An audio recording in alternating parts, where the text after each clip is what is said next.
أما بعد فأعوذ بالله من الشيطان الرجيم بسم الله الرحمن الرحيم قال رسول الله صلى الله تعالی علیہ وسلم للجار حق.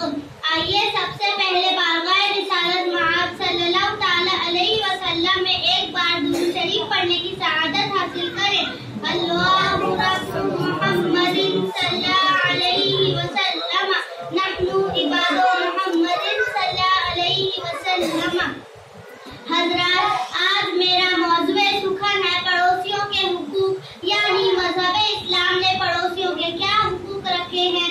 آج پوری دنیا میں مسلمان جس طرح سے ظلم و ستم کی چکی میں پس رہا ہے، یہ کسی سے پوشیدہ نہیں. یہ صرف ہمارے ہی ملک کی بات نہیں بلکہ پوری دنیا میں مسلمان مغلوب ہو چکے ہیں، لیکن پھر بھی مسلمانوں کو ہوش نہیں آ رہا ہے. آج ہم طرح طرح کے وجوہات بیان کرتے ہیں کہ مسلمانوں کی پریشانی کی وجہ کیا ہے، لیکن جو حقیقت ہے اس کی طرف کسی کا دھیان نہیں جاتا. تو سنو، مسلمان پریشان ہو رہا ہے، مذلول ہو رہا ہے، ذلت اور رسوائی کی زندگی گزارنے پر مجبور ہے. اس کی وجہ صرف اور صرف یہ ہے کہ طریقہ مصطفیٰ کو چھوڑنا ہے. بچے بربادی، اسی سے ہوئی دنیا میں قوم پہ اقتدار اپنی. ہم نے مصطفیٰ جانے رحمت صلی اللہ تعالی علیہ وسلم کے اطاعت و فرما برداری چھوڑ دی ہے.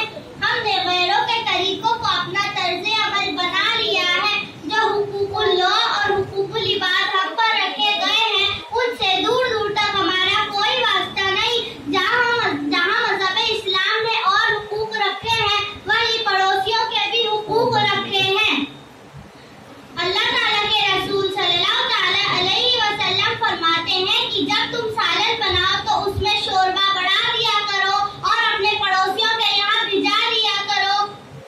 ایک مرتبہ صحابہ اکرام نے اللہ تعالیٰ کے رسول صلی اللہ تعالی علیہ وسلم سے عرض کیا کہ یا رسول اللہ، ایک عورت ہے جو فرائض و واجبات کے علاوہ نفلی نمازیں بھی خوب پڑھتی ہے اور صدقہ و خیرات بھی خوب کرتی ہے، لیکن اس کے پڑوسی اس سے خوش نہیں، وہ اپنے پڑوسیوں کو تکلیف پہنچاتی ہے.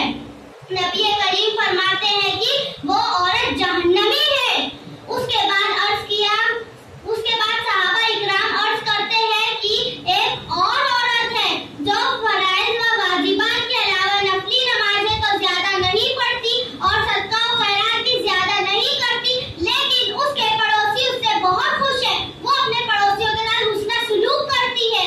نبی کریم فرماتے ہیں کہ وہ عورت جنتی ہے. سبحان اللہ. محترم حضرات، دیکھا ہم نے کہ پڑوسیوں کے ساتھ حسن سلوک کرنے کی نبی بشارت کر رہے ہیں. اللہ تعالیٰ کی بارگاہ میں یہی دعا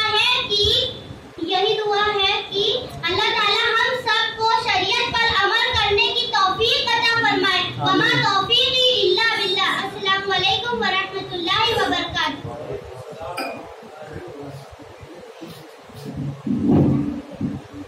یہ جو پڑوسیوں کے حقوق کے تعلق سے آپ سماعت کر رہے تھے کہ پڑوسیوں کے حقوق کیا کیا ہیں اور جو پڑوسیوں کے ساتھ اچھے سے پیش آتا ہے اس کے لیے ہمارے نبی کیا بشارت دیتے ہیں دے رہے ہیں. اب آخری تقریر آپ بتا سن لیں، اس کے بعد پروگرام ختم ہو جائے گا. آخری تقریر کے لیے محمد ریحان آ رہے ہیں، وہ آپ کو تقریر سنائیں گے. آپ